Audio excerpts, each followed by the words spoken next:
ഞാനൊരു ട്രിപ്പ് പോയിരിക്കുകയായിരുന്നു 2 ദിവസം. തിരിച്ചു വന്നപ്പോഴാണ് ഇൻസ്റ്റാഗ്രാം തുറന്നു നോക്കിയപ്പോഴാണ് അതിനകത്ത് കുറേ മെസ്സേജ് ആദർശ് സ്റ്റോക്കറിനെ പറ്റി വീഡിയോ ചെയ്യുമെന്ന് പറഞ്ഞിട്ട് കുറേ പേര് സാൻഡ്ര സന്തോഷം എന്ന് പറയുന്ന ഒരു പെൺകുട്ടി അപ്ലോഡ് ചെയ്തിരിക്കുന്ന കുറച്ച് വീഡിയോസ് വായിച്ചു തന്നു. അപ്പം അധികം സമയങ്ങളാ ഞാൻ ആദ്യം വീഡിയോ ഒന്നിടത്ത് പ്ലേ ചെയ്യാം. I didn't really want to do this in my creative space, but I think everyone should hear what Adarsh has to say and also see who he is. So he's a man who has been stalking me for the past 12 years, and that's since my school days. So it's been 12 years and he still continues to cross every possible boundary. So he repeatedly tests me whenever he wants, whatever he wants, threatens me and refuses to accept the word no. So today he called my parents to tell him that I'm a prostitute, simply because I never agreed to date him or even entertain his obsession. He also threatened my family and also said that he would kill them. So for years he has threatened me with acid attacks, guns and violences. So he says his sister would never face something like this because she has character. And apparently according to him, my character is questionable because I rejected him and also because I had past relationships, not because of his behavior. So a woman saying no becomes a problem. A man stalking, threatening, harassing and terrorizing someone for 12 years somehow still walks around comfortably. So I have tried handling this privately. I have tried ignoring it. I have tried functioning like a normal human being and living my life while constantly being pushed to my emotional limits by someone who refuses to leave me alone. About the legal side, I currently live in Netherlands and have already filed a case here to ensure my safety. Filing a case in FIR or filing an FIR in Kerala is, while I'm abroad, is a difficult process. And honestly, my faith in the system has been shaken after years of trying to seek help. Apparently 12 years of online harassment, threats and intimidating and psychological torture is not serious enough to take a strong action. So I'm done staying silent here. So if anything happens to me or my family, this man is directly responsible. He's someone's son, someone's good brother, some people describe him as nice, but this is who has been for me over a decade. I really hope exposing him and is going to help me some way or the other. I really don't know how. 12 വർഷമായിട്ട് ഒരു പെൺകുട്ടിയെ mentally torture ചെയ്തുകൊണ്ടിരിക്കുക. ഇപ്പം ഈ stocking എന്ന് പറയുന്ന ഒരു സാധനം അതിൻ്റെ ഒരു ഭീകരതയൊക്കെ മനസ്സിലാവണമെങ്കിൽ ജീവിതത്തിൽ ഒരു പ്രാവശ്യമെങ്കിലും അത് അനുഭവിക്കണം. അല്ലാത്തവർക്കൊന്നും അതൊക്കെ എന്തോ ഒരു നിസ്സാര കാര്യം പോലെ ആയിരിക്കും. സ്റ്റോക്കിംഗ് എന്ന് പറയുന്നത് ഞാൻ സിമ്പിളായിട്ടൊന്ന് എക്സ്പ്ലെയിൻ ചെയ്തു തരാം. നിങ്ങൾ നിങ്ങളുടെ പ്രൈവറ്റ് സ്പേസിൽ അല്ലെങ്കിൽ നിങ്ങളുടെ വീട്ടിൽ നിങ്ങളിരിക്കുമ്പോൾ എപ്പോഴും നിങ്ങളുടെ പുറകെ ഒരാളുണ്ടെന്ന് വിചാരിക്കുക. നിങ്ങൾ അങ്ങോട്ട് തിരിയാൻ വിടാതെ ഇങ്ങോട്ട് തിരിയാൻ വിടാതെ നിങ്ങൾ ഡ്രസ്സ് മാറുമ്പോൾ അവരവിടെ നിന്ന് ഇങ്ങനെ ഒളിഞ്ഞു നോക്കുന്നു. അതിനുശേഷം നിങ്ങൾ ബാത്റൂമിൽ പോകുമ്പോൾ അതിനകത്തും അവരെ കാണുന്നു. അങ്ങനെയൊക്കെ ഉണ്ടെങ്കിൽ നിങ്ങൾക്ക് എന്ത് ഫീൽ ചെയ്യും? ഏകദേശം അത് തന്നെയാണ് ഈ സ്റ്റോക്ക് ചെയ്യപ്പെടുമ്പോൾ ഒരാൾക്കുണ്ടാകുന്ന ഫീലിംഗ്. ഒരു രീതിയിലും ന്യായീകരിക്കാൻ പറ്റാത്തൊരു കാര്യമാണ് ഈ സ്റ്റോക്കിംഗ് എന്ന് പറയുന്നത്. അൺഫോർച്ചുനേറ്റ്ലി ഏറ്റവും കൂടുതൽ സ്റ്റോക്ക് ചെയ്യുന്നത് പുരുഷന്മാരാണ്, ആണുങ്ങളാണ്. കാരണം നമ്മുടെ സൊസൈറ്റിയിൽ അങ്ങനെ ഒരു കണ്ടീഷനിങ് നടക്കുന്നുണ്ട്. നമ്മൾ കണ്ടു വളർന്നിട്ടുള്ള സിനിമകൾ, ഇപ്പോഴത്തെ സിനിമകളിലൊക്കെ എത്രത്തോളം അങ്ങനെ ഉണ്ടെന്ന് അറിയില്ല, എന്നാലും ഒരു ഏർലി 2000s ജനിച്ച ആളുകൾക്കും അതിന് ബാക്കിലോട്ടുള്ള ആളുകൾക്കും ഇത് കണക്റ്റ് ആവും. അപ്പോൾ അങ്ങനെയുള്ള ആളുകൾ ചൈൽഡ്ഹുഡ് തൊട്ട് നമ്മൾ കണ്ടുവരുന്ന സിനിമകൾ എന്താ? ഇപ്പം നമ്മുടെയൊക്കെ ചൈൽഡ്ഹുഡ് നമ്മൾ കുഞ്ഞായിരിക്കുമ്പോൾ തൊട്ട് കണ്ടു വളർന്ന സിനിമകളാണ് ആര്യ, അതുപോലെ തന്നെ വാർണോ 1000, പിന്നെ സ്വപ്നക്കൂടിലെ കുഞ്ഞുഞ്ഞ്. അപ്പം ഇങ്ങനെയുള്ള ഒരുപാട് സിനിമകളിലും ഒരു ബോയ് ഒരു പെണ്ണിൻ്റെ പുറകെ നടന്ന് അവളോട് കെഞ്ചി അവളെ ഇറിറ്റേറ്റ് ചെയ്ത്, അതുപോലെ തന്നെ കൊച്ചി രാജാവിനകത്ത് ദിലീപ് കാവ്യമാധവൻ്റെ പുറകെ നടക്കുന്ന സീനൊക്കെ നിങ്ങളൊന്ന് ആലോചിച്ചാൽ മതി. അതുപോലെ തന്നെ പോക്കിരി രാജയിൽ പൃഥ്വിരാജ് ശ്രേയാ ശരണിൻ്റെ പുറകെ നടക്കുന്നത്.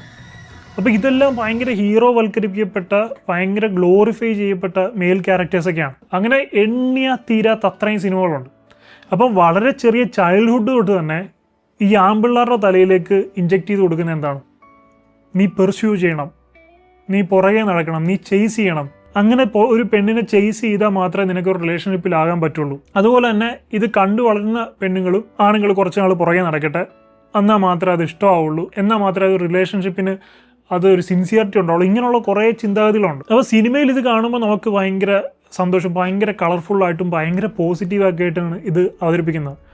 അതേസമയം ഇതിൻ്റെ ഭീകരത മനസ്സിലാവണമെങ്കിൽ നമുക്കിഷ്ടമല്ലാത്ത ഒരാൾ, നമുക്ക് താല്പര്യമില്ലാത്ത ഒരാൾ നമുക്ക് സ്വസ്ഥത തരാതെ നമ്മുടെ പുറകെ ഇങ്ങനെ കൂടുന്ന ഒരവസരം നിങ്ങൾ ആലോചിച്ച് നോക്കും. നമ്മൾ അങ്ങോട്ടും ഇങ്ങോട്ടും തിരിയുമ്പോൾ നമ്മൾ എവിടെ പോയാലും പുറകെ വന്നിരിക്കുന്ന ആ ഒരു അവസ്ഥ എന്ന് പറഞ്ഞാൽ എന്ത് ബുദ്ധിമുട്ടായിരിക്കും. പല പെൺകുട്ടികളും എനിക്ക് തോന്നുന്നു ഇങ്ങനെയുള്ള ഇതൊക്കെ ഈ സിനിമകളോ ഇങ്ങനെയുള്ള കാര്യങ്ങളോ ഒക്കെ കണ്ട് കണ്ടീഷൻഡായിട്ട് ഇങ്ങനെ ഒരാൾ വിടാതെ ചേസ് ചെയ്ത് പുറകെ വന്നു കഴിഞ്ഞാൽ അത് പ്രേമമാണെന്ന് തെറ്റിദ്ധരിച്ച് റിലേഷൻഷിപ്പിലാകുന്ന പെൺകുട്ടികളുണ്ട്. ഒന്നാമത്തെ കാര്യം, ഇങ്ങനെയുള്ള ആളുകൾക്ക് സെൽഫ് റെസ്പെക്റ്റ് ഇല്ല. രണ്ടാമത്തെ കാര്യം, ഇതിലൊരു ചെറിയ ശതമാനമെങ്കിലും സൈക്കോളായിട്ടുള്ള ആളുകളായിട്ട് മാറും.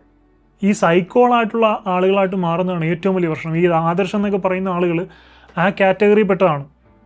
ഒരു പെണ്ണ് 10 വർഷമായിട്ട് ഇഷ്ടമല്ലെന്ന് പറഞ്ഞിട്ടും അവൾ ഇഷ്ടമല്ലെന്ന് പറഞ്ഞതിൻ്റെ പേരിൽ അവളെ സ്ലട്ട് ഷെയ്മിങ് ചെയ്ത് അവളുടെ ഫാമിലി അറ്റാക്ക് ചെയ്യുമെന്ന് പറഞ്ഞ് അവളെ അറ്റാക്ക് ചെയ്യുമെന്ന് പറഞ്ഞ് ഇവനൊക്കെ ശരിക്കും പറഞ്ഞാൽ സൈക്കോപാത്താണ്. ഇവന് മനുഷ്യനായിട്ട് പോലും കൂട്ടാൻ പറ്റില്ല. എൻ്റെ ഈ ചാനൽ കാണുന്ന 90% ബോയ്സ് ആയിരിക്കും. അതും ഒരു 18 മുതൽ 25 പ്രായമുള്ള ബോയ്സ് ആയിരിക്കും ഏറ്റവും കൂടുതൽ എൻ്റെ ഈ ചാനൽ കാണുന്നത്. അവരോട് എനിക്ക് പറയാനുള്ളത്, പല റിലേഷൻഷിപ്പ് കോച്ചുകളും അല്ലെങ്കിൽ അങ്ങനെ ഫീമെയിൽ സൈക്കോളജിയെ പറ്റിയൊക്കെ സംസാരിക്കുന്ന പല ആളുകളും പറയുന്നത് കേട്ടിട്ടുണ്ടോ, പെണ്ണ് നോ എന്ന് പറഞ്ഞാലും യെസ് എന്നാണെന്ന് തന്നെ വിചാരിക്കണം. അങ്ങനെ വിചാരിക്കേണ്ട ഒരാവശ്യമില്ല. നമ്മളോട് എന്ത് പറയുന്നു അത് മനസ്സിലാക്കുക. ഒരു പ്രാവശ്യം നോ എന്ന് പറഞ്ഞു കഴിഞ്ഞാൽ പിന്നെ ആ വഴിക്കേ പോരുത്. അവൾ നിങ്ങളോട് താല്പര്യം ഇല്ലാത്തത് കൊണ്ട് തന്നെയാണ് നോ എന്ന് പറഞ്ഞെന്ന് വിശ്വസിക്കുക. അവളുടെ പ്രൈവസിയെയും അവളുടെ ഡിസിഷനെയും ബഹുമാനിക്കുക. പിന്നെ ആ വഴിക്കേ പോരുത്. പിന്നെ പല ബോയ്സിനുണ്ടാകുന്ന ഡൗട്ടാണ്, ഇഷ്ടമല്ലെന്ന് പറഞ്ഞാലും എന്നോട് ഇനി ഇഷ്ടമായിരിക്കുമോ, അത് ആദ്യം ആ ഒരു ജാടയിടാൻ വേണ്ടി പറഞ്ഞായിരിക്കും. അങ്ങനെ ഒന്നും ചിന്തിക്കേണ്ട കാര്യമില്ല. നിങ്ങളോട് സിൻസിയറായിട്ട് ഇഷ്ടമുള്ളൊരു പെണ്ണാണെങ്കിൽ അവൾ ക്ലിയർ ആയിട്ട് ഇൻട്രസ്റ്റ് കാണിക്കും. നിങ്ങൾക്ക് കാര്യങ്ങൾ കൂടുതൽ ഈസിയാക്കി തരികയുള്ളൂ. ഞാൻ ഇതിനു മുമ്പും പല വീഡിയോയിലും പറഞ്ഞിട്ടുണ്ട്. നിങ്ങളോട് അത്രയും ഇൻട്രസ്റ്റ് ഉള്ള ആളാണെങ്കിൽ നിങ്ങൾക്ക് കാര്യങ്ങൾ കൂടുതൽ ഈസിയാക്കി തരും. നോ എന്നാണ് പറയുന്നത് അല്ലെങ്കിൽ നിങ്ങൾ റിജക്റ്റ് ആണ് ചെയ്യുന്നെങ്കിൽ പിന്നെ ആ വഴിക്ക് പോയി അവരെ ശല്യപ്പെടുത്താതിരിക്കുക. അവരാരുടെയൊക്കെ കൂടെ പോകുന്നു, അവരാരുടെയൊക്കെ കൂടെ സ്റ്റോറി ഇടുന്നു, അവർ രാവിലെ എത്ര മണിക്ക് എഴുന്നേറ്റ് എങ്ങോട്ട് പോകുന്നു, ആരോടൊക്കെ സംസാരിക്കുന്നു, ഇങ്ങനെ പുറകെ നടന്ന് ഇൻവെസ്റ്റിഗേറ്റ് ചെയ്യാതിരിക്കുക. ഗെറ്റ് എ ലൈഫ് മാൻ. നിങ്ങൾക്ക് സ്വന്തമായിട്ടൊരു ജീവിതം ഉണ്ടാക്കിയെടുക്കുക. നിങ്ങൾക്ക് നിങ്ങളുടെ കാര്യങ്ങൾ നോക്ക്. നന്നായിട്ട് എഡ്യൂക്കേഷൻ കംപ്ലീറ്റ് ചെയ്യും. ഫിനാൻഷ്യലി വെൽ സെറ്റിൽഡ് ആവും. നല്ലൊരു ക്യാരക്ടർ ഉണ്ടാക്കിയെടുക്കുക. പെണ്ണ് പെണ്ണ് പെണ്ണ് എന്ന് പറഞ്ഞിട്ട് ഇങ്ങനെ സിംബോളുകളായിട്ട് പുറകെ കറങ്ങി നടക്കാതെ. പിന്നെ ഞാൻ പറഞ്ഞില്ല, ഈ സൈക്കോപാത്തായിട്ടുള്ള സ്റ്റോക്കേഴ്സും ഒരു പെണ്ണ് റിജക്റ്റ് ചെയ്തിട്ടും വീണ്ടും പ്രേമമാണെന്ന് പറഞ്ഞ് പുറകെ നടക്കുന്നതുമായിരുന്നു തമ്മിൽ ചെറിയ വ്യത്യാസമുള്ളൂ. ആ ഒരു ചെറിയ വ്യത്യാസം മാറിക്കഴിഞ്ഞാൽ നിങ്ങളും ഒരു സൈക്കോപാത്തിനെ പോലെ തന്നെയാണ് പെരുമാറുന്നത്. മാത്രമല്ല, പുറത്തുനിന്ന് നോക്കി കാണുന്ന ഒരാൾക്ക് നിങ്ങൾ ആ പെണ്ണിനെ ശല്യം ചെയ്യുന്ന ഒരു സൈക്കോപാത്തായിട്ടാണ് തോന്നുന്നത്. നിങ്ങൾക്ക് ചിലപ്പോൾ നിങ്ങൾ സിനിമയിലെ നായകനായിട്ടായിരിക്കും തോന്നുന്നത്. പക്ഷെ പുറത്തുനിന്ന് കാണുന്ന ഒരാൾക്ക് അതൊരു സൈക്കോപാത്ത്, ഒരു ഭ്രാന്തനായിട്ടാണ് തോന്നുന്നത്. ഒരു പെൺകുട്ടി നിങ്ങളോട് മിണ്ടാനോ സംസാരിക്കാനോ അല്ലെങ്കിൽ നിങ്ങളുമായിട്ടൊരു റിലേഷൻഷിപ്പിനോ എഫേർട്ട് കാണിക്കുന്നില്ലെങ്കിൽ അതിന് നിങ്ങൾ കുറച്ച് എക്സ്ട്രാ എഫേർട്ട് ഇട്ട് ഓവർ കോമ്പൻസേറ്റ് ചെയ്യാൻ പോകാതിരിക്കുക. അതൊക്കെ ഒരു സ്റ്റോക്കിംഗ് രീതിയിലൊക്കെ തന്നെയാണ് പോകുന്നത്. ഒരു 5-6 പ്രൊഫൈൽ ബ്ലോക്ക് ചെയ്തിട്ടും വീണ്ടും പുതിയ പ്രൊഫൈൽ ഉണ്ടാക്കിയെടുത്ത്, അക്കൗണ്ട് സെൻറ്ററിലല്ല പുതിയ പ്രൊഫൈൽ ഉണ്ടാക്കിയെടുത്തിട്ട് വന്നിട്ട് ഞാൻ എന്ത് ചെയ്യുന്നു, എൻ്റെ ഇൻസ്റ്റാഗ്രാം ആക്ടിവിറ്റി ട്രാക്ക് ചെയ്ത് ഞാൻ എന്ത് ചെയ്യുന്നു, എവിടെ പോകുന്നു, ആരെയൊക്കെ പുതിയതായിട്ട് ഫോളോ ചെയ്യുന്നു, ആരുടെയൊക്കെ പോസ്റ്റ് ലൈക്ക് ചെയ്യുന്നു, ഇതൊക്കെ നോക്കി കൃത്യമായിട്ട് മെസ്സേജ് അയച്ച് സ്റ്റോക്ക് ചെയ്തുകൊണ്ടിരിക്കുന്ന ആളുകളൊക്കെ ഉണ്ടായിരുന്നു. ഞാനൊരു 5-6 പ്രൊഫൈൽ ബ്ലോക്ക് ചെയ്താണ് വീണ്ടും പ്രൊഫൈൽ ഉണ്ടാക്കി വന്നിട്ട് മെസ്സേജ് അയക്കും. അപ്പോൾ അതൊക്കെ നമുക്ക് എത്രത്തോളം ഇറിറ്റേഷൻ. എന്നെ സംബന്ധിച്ചിടത്തോളം എനിക്ക് താല്പര്യമില്ലാത്ത ഒരാൾ എന്നെ ഇങ്ങനെ ഫോളോ ചെയ്യുന്നതും ഞാൻ എന്തൊക്കെ ചെയ്യുന്നതെന്ന് പറഞ്ഞ് നോക്കി നടക്കുന്നത് എനിക്ക് ഭയങ്കര ഇറിറ്റേഷൻ ഉണ്ടാക്കുന്ന കാര്യമാണ്. കാരണം ആണുങ്ങൾക്ക് പൊതുവെ സ്റ്റോക്കിംഗ് അനുഭവിക്കേണ്ടി വരുന്നത് വളരെ കുറവാണ്. അല്ലെങ്കിൽ നിങ്ങളിങ്ങനെ കുറച്ച് സോഷ്യൽ മീഡിയയിലൊക്കെ ആക്റ്റീവ് ആയിട്ടുള്ള കുറച്ച് ഫോളോവേഴ്സൊക്കെ ഉള്ള ആൾക്കാരാണെങ്കിൽ ചിലപ്പോൾ നിങ്ങൾക്കത് എക്സ്പീരിയൻസ് ചെയ്യാം. അല്ല, ഒരു ഓർഡിനറി ആൺകുട്ടിയുടെ ലൈഫിൽ സ്റ്റോക്കിംഗ് അനുഭവിക്കേണ്ടി വരുന്ന സാധ്യതകൾ വളരെ ചുരുക്കമാണ്. അപ്പോൾ അതുകൊണ്ട് ചിലപ്പോൾ പലർക്കും കണക്ട് ചെയ്യാൻ പറ്റില്ല. പക്ഷേ നിങ്ങൾ ജീവിതത്തിൽ ഒരു പ്രാവശ്യമെങ്കിലും സ്റ്റോക്കിംഗ് അനുഭവിച്ചു കഴിഞ്ഞാൽ അതിൻ്റെ ഭീകരത എത്രത്തോളം ഉണ്ട്, എത്രത്തോളം ഇറിറ്റേഷൻ നിങ്ങൾക്ക് അതുകൊണ്ട് ഉണ്ടാവുമെന്ന് നിങ്ങൾക്ക് മനസ്സിലാവും. അപ്പോൾ ഈ ഒരു കേസിൽ സാൻഡ്ര സന്തോഷിൻ്റെ ഈ ഒരു കേസിൽ കുറച്ച് റീൽസും കൂടി അപ്ലോഡ് ചെയ്തിട്ടുണ്ട്. അപ്പം അതും കൂടി കാണിച്ചാലേ ഈ ഒരു പിക്ചർ കംപ്ലീറ്റ് ആവുള്ളൂ. അപ്പോൾ ആ കുറച്ച് റീലുകളും കൂടി ഞാനിവിടെ വെക്കാം. So I honestly didn't feel like making a second part or third part about what's happening, but I feel like I have to give an explanation, at least for the one person who think there is another side for this. So let me read what he has sent and give some explanation from my side. So Sandra has not said the complete truth. Sandra agreed to marry me last month. So last month my parents were trying to figure out how to file an FIR against him, but I was told to be physically present to make the case strong and also to file the FIR. But right now I am not in a position to travel back to India. So I don't know when they were planning my marriage without my consent. So that was what happening in last month. So it gets a bit funny here when he says that when I asked this, she asked me for proof. I didn't know that I should have record the call of your partner for future proof. Do you have a proof that I was your partner? But recently she has cut off direct contact, claiming she needs space. I don't think 12 years is recent enough. I cut the contact 12 years ago, saying that I need the distance. So despite this, she continues to engage with me indirectly. When I share my feelings with her, she responds through cryptic social media posts. Okay, I'll be very clear about this. I'm coming out clearly, directly to you, saying that I never saw your messages because it was in my spam mail. So my social media post was never about you or to you. Just because you are obsessive about me doesn't mean that I was also equally obsessed about you. ഇതെല്ലാം ഇവൻ്റെ ഇമാജിനേഷനാണ്. അതായത് 12 വർഷം മുമ്പ് അല്ലെങ്കിൽ കുറേ നാൾ മുമ്പ് direct contact Sandra cut ചെയ്തു. അതിനുശേഷം ഇവൾ ഞാനുമായിട്ട് ഇൻഡയറക്റ്റായിട്ട് സോഷ്യൽ മീഡിയ പോസ്റ്റുകളിലൂടെയാണ് കമ്മ്യൂണിക്കേറ്റ് ചെയ്യുന്നതെന്ന്. ഇതൊക്കെ ഞാൻ പറഞ്ഞില്ലേ, ആമ്പിള്ളേർ ചിന്തിച്ചു കൂട്ടുന്ന ഒരാവശ്യമില്ലാതെ. ഒരു പെണ്ണ് നിങ്ങളെ നോക്കി ചിരിച്ചു കഴിഞ്ഞാൽ അവൾക്ക് എന്നെ ഇഷ്ടമാണെന്ന് വെറുതെ ചിന്തിച്ചു കൂട്ടും. അല്ലെങ്കിൽ അവൾ സോഷ്യൽ മീഡിയ പോസ്റ്റുകൾ എന്തെങ്കിലും ഇട്ട് കഴിഞ്ഞാൽ അത് എനിക്കുള്ള എന്തെങ്കിലും മെസ്സേജാണ്, അല്ലെങ്കിൽ ഞാനുമായിട്ട് കമ്മ്യൂണിക്കേറ്റ് ചെയ്യാൻ ശ്രമിക്കുന്നതാണെന്ന് അവർ ചിന്തിച്ചു കൂട്ടും. അവർ ക്ലോസ് ഫ്രണ്ട്സ് ലിസ്റ്റിൽ നിങ്ങളെ ആഡ് ചെയ്തിട്ട് അവിടെ എന്തെങ്കിലും പോസ്റ്റ് ഇട്ട് കഴിഞ്ഞാൽ അത് നിങ്ങളെ ഉദ്ദേശിച്ചാണെന്ന് തെറ്റിദ്ധരിക്കും. ഞാൻ പറഞ്ഞില്ലേ, ഡയറക്റ്റായിട്ട് നിങ്ങൾക്ക് എന്തെങ്കിലും കൺഫർമേഷനോ അല്ലെങ്കിൽ ഡയറക്റ്റായിട്ട് നിങ്ങൾക്ക് എന്തെങ്കിലും ഒരു ഇൻഫർമേഷനോ ആ പെൺകുട്ടി തരാതെ ഇങ്ങനെ ഇൻഡയറക്റ്റായിട്ട് കാണിക്കുന്നതൊന്നും സെൻസിലെടുക്കേണ്ട കാര്യമില്ല. ഇങ്ങനെ ഇൻഡയറക്റ്റായിട്ട് കാണിക്കുന്ന ഒന്നും നിങ്ങളെ ഉദ്ദേശിച്ചാണെന്ന് തെറ്റിദ്ധരിക്കരുത്. ഇപ്പോൾ ഈ ആദർശന് ചിലപ്പോൾ സംഭവിച്ചിരിക്കുന്നത് അതായിരിക്കും. അതായത് 12 വർഷം മുമ്പ് ഇയാളോട് താല്പര്യമില്ലാതെ ഈ പെൺകുട്ടി ഫുൾ കോൺടാക്ട്സും കട്ട് ചെയ്തു. പിന്നീട് അവരവരുടെ ലൈഫുമായിട്ട് മുന്നോട്ട് പോയി, അവരവരുടെ ഡെയിലി ലൈഫിലുള്ള പോസ്റ്റുകളും കാര്യങ്ങളൊക്കെ ഇട്ടു. ഇവനോട്ട് നിന്ന് ചിന്തിക്കുന്ന ഇവളിടുന്ന എല്ലാ പോസ്റ്റും എന്നെ ഉദ്ദേശിച്ചാണ്, ഞാൻ ചെയ്യുന്ന അങ്ങനെ ഞാൻ പറഞ്ഞില്ലേ, സൈക്കോത്തരം ചിന്തിച്ച് കൂട്ടുകയാണിരുന്നു. ഒരു പെൺകുട്ടിക്ക് നിങ്ങളോട് ട്രൂ ആയിട്ട് ഫീലിങ്സ് ഉണ്ടെങ്കിൽ അവൾ അത് എക്സ്പ്രസ് ചെയ്യും, നിങ്ങൾക്ക് മനസ്സിലാക്കി തരും. അല്ല നിങ്ങളായിട്ട് CID നടക്കുന്ന പോലെ അല്ലെങ്കിൽ ഡിറ്റക്റ്റീവ് നടക്കുന്ന പോലെ ഇതെന്നെക്കുറിച്ചായിരിക്കുമോ അതെന്നെക്കുറിച്ചായിരിക്കുമോ നിങ്ങൾ ഇൻവെസ്റ്റിഗേറ്റ് ചെയ്ത് നടക്കേണ്ട ആവശ്യമില്ല. ഇപ്പം നിങ്ങൾക്ക് ഒരു പെൺകുട്ടിയോ ഇഷ്ടം എന്ന് പറഞ്ഞാൽ നിങ്ങൾ എന്താ ചെയ്യുക? നിങ്ങൾ ചിലപ്പോൾ പുറകെ പോവും, കുറച്ച് ആൾ നടക്കും, പല രീതിയിൽ നിങ്ങൾ ഇഷ്ടം എക്സ്പ്രസ് ചെയ്യാൻ ശ്രമിക്കും. അത് കഴിഞ്ഞ് ചിലപ്പോൾ തുറന്നു പറയും. നിങ്ങളോടും തിരിച്ച് അതുപോലെ ഇഷ്ടമുണ്ടെങ്കിൽ അവരും അങ്ങനെ ചെയ്യട്ടെ. 100% എഫേർട്ട് നിങ്ങൾ എന്തിനാണ് ഇടുന്നത്? അങ്ങനെ 100% എഫേർട്ട് നിങ്ങൾ ഇടുമ്പോൾ ആ പെൺകുട്ടിക്ക് ഇഷ്ടമുണ്ടോ ഇഷ്ടമില്ല എന്നുള്ള കാര്യത്തിന് പോലും അവിടെ പ്രസക്തി ഇല്ലാതാവുന്നു.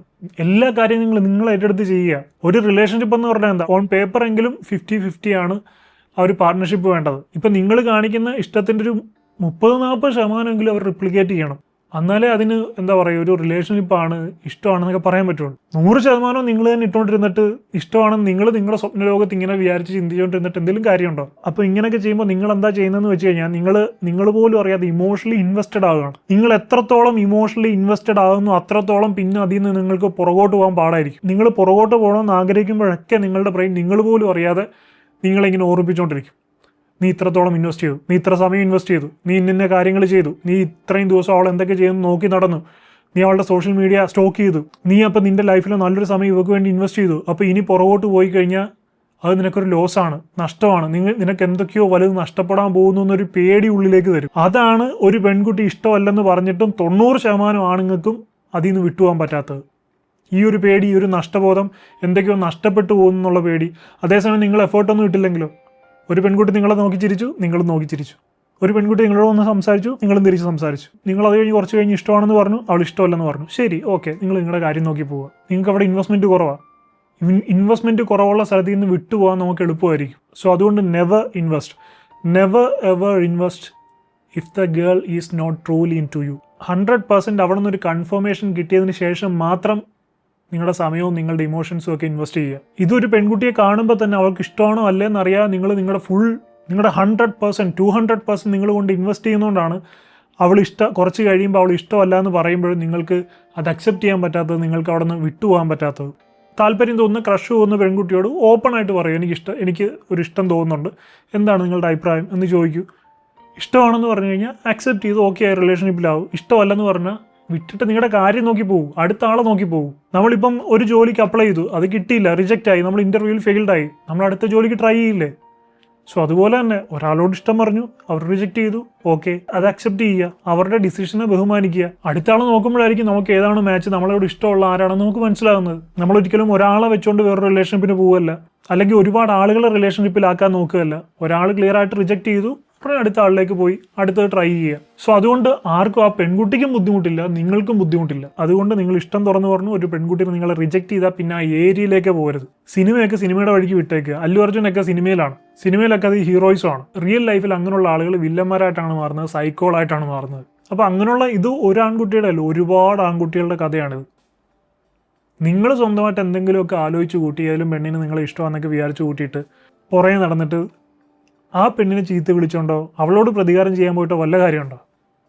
ആ പെണ്ണ് ആദ്യമേ പറഞ്ഞു അവൾക്ക് താല്പര്യമില്ലെന്ന് പറഞ്ഞു. അപ്പോൾ ഇവനാണ് ചിന്തിക്കുന്നത് അത് എന്നെ പുറകെ നടത്തിക്കാൻ വേണ്ടി പറയുന്നതാണ്, പുറകെ നടന്ന ആൾ പെൺകുട്ടികൾ വളയുള്ളൂ എന്നൊക്കെ പറഞ്ഞിട്ട് ഒരു താല്പര്യമില്ലാത്ത പെണ്ണിൻ്റെ പുറകെ നടന്നിട്ട് അവൾക്ക് വേറെ റിലേഷൻഷിപ്പ് ഉണ്ടെന്ന് അറിഞ്ഞപ്പോൾ അത് അക്സെപ്റ്റ് ചെയ്യാതെ അവളെ ചീത്തയും വിളിച്ച് സ്വന്തമായിട്ട് വെള്ളം അടിച്ച് സ്വന്തം ജീവിതം കളയുന്ന ആർക്ക് നഷ്ടം? അവൻ്റെ അച്ഛനും അമ്മയ്ക്ക് നഷ്ടം, അവൻ്റെ ജീവിതം നഷ്ടം. ഒരാൾ ഇഷ്ടമല്ലെന്ന് പറഞ്ഞുകൊണ്ട് നിങ്ങളുടെ ലൈഫ് അവിടെ കൊണ്ട് നിൽക്കുന്നില്ല, അല്ലെങ്കിൽ ഒരാൾ റിജക്റ്റ് ചെയ്തുകൊണ്ട് ഞാൻ ഇനി വേറെ ആരെയും അപ്രോച്ച് ചെയ്യാൻ പാടില്ലെന്നും ഒരു നിയമമില്ല. നിങ്ങളടുത്ത ആൾ അപ്രോച്ച് ചെയ്യുക, അത് നോക്കി പോവുക. അതുപോലെ തന്നെ നമ്മൾ ഈ സിനിമയെ കാണുന്ന ആണുങ്ങൾ പെണ്ണുങ്ങളുടെ പുറകെ നടന്ന് വളയ്ക്കുന്ന അതിനൊന്നും ഗ്ലോറിഫൈ ചെയ്യാതിരിക്കുക. അതൊക്കെ ചീപ്പ് പരിപാടിയാണ്. മ്യൂച്വൽ ആയിട്ടുള്ള ഇഷ്ടം ഉണ്ടാകട്ടെ, അതിനെ അംഗീകരിക്കും, അതിനെ ബഹുമാനിക്കും. So I hope you find this video helpful. If you like this video, please like, share and subscribe, and please don't forget to enable the bell button. I'll see you in my next video. I'm Adil Hussain, signing off.